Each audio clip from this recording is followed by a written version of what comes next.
एक बार की बात है।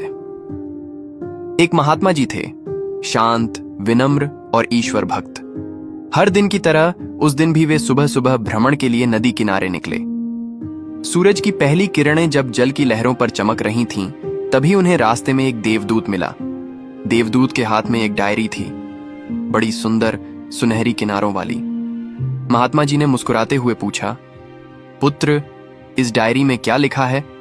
देवदूत ने विनम्र स्वर में कहा, महाराज, इसमें उन लोगों के नाम लिखे हैं जो भगवान से प्रेम करते हैं। महात्मा जी को जिज्ञासा हुई। उन्होंने कहा, क्या मैं देख सकता हूं कि कहीं मेरा नाम भी इसमें लिखा है? देवदूत ने डायरी आगे बढ़ा दी। महात्मा जी ने एक एक पन्ना ध्यान से देखा। कई नाम थे, भक्तों, साधुओं, गृहस्थों के, पर उनका नाम कहीं नहीं था। थोड़ी देर के लिए महात्मा जी शांत हो गए, फिर मुस्कुराए और बोले, कोई बात नहीं, शायद मैं अभी उस योग्य नहीं बना। इतना कहकर वे आगे बढ़ गए। देवदूत बस उन्हें देखता रह गया।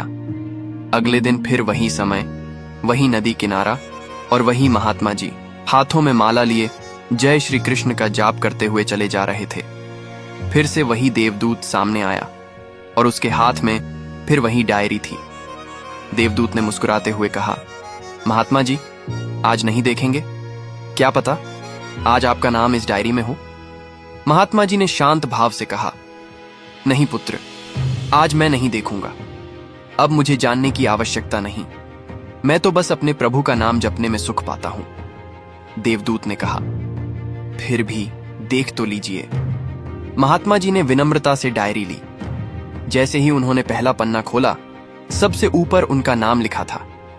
महात्मा जी के चेहरे पर आश्चर्य और भक्ति का भाव उमड़ आया। उन्होंने देवदूत से कहा, पुत्र, भगवान के घर में क्या दो दो डायरी हैं? कल वाली में मेरा नाम नहीं था और आज वाली में सबसे ऊपर कैसे? देवदूत मुस्कुराया, महाराज, कल वाली डायरी में उनके नाम थे जो भगवान से प्रेम करते हैं, लेकिन आज वाली डायरी में उनके नाम हैं जिनसे भगवान प्रेम करते हैं। महात्मा जी की आंखों में आंसू आ गए। उन्होंने दोनों हाथ जोड़कर आसमान की ओर देखा और बोले, प्रभु, कल जब मैंने अपना नाम नहीं देखा, तब भी मैंने आपसे रूठना नहीं सीखा। मैंने आपसे प्रेम करना नहीं छोड़ा। अगर उस दिन मैं गुस्सा कर लेता तो शायद आज मेरा नाम यहां नहीं होता। वे रो पड़े, मगर इन आंसुओं में दुख नहीं था, थी तो सिर्फ कृतज्ञता। ये कहानी उस डायरी की नहीं है, ये कहानी हमारे विश्वास की है। अगर हम चाहते हैं कि भगवान भी हमसे प्रेम करें, तो हमें सिर्फ अच्छे समय में नहीं, बल्कि हर परिस्थिति में उनसे प्रेम बनाए रखना होगा। क्योंकि सच्ची भक्ति वही है जो मांगने पर नहीं, विश्वास पर टिके। राधे राधे।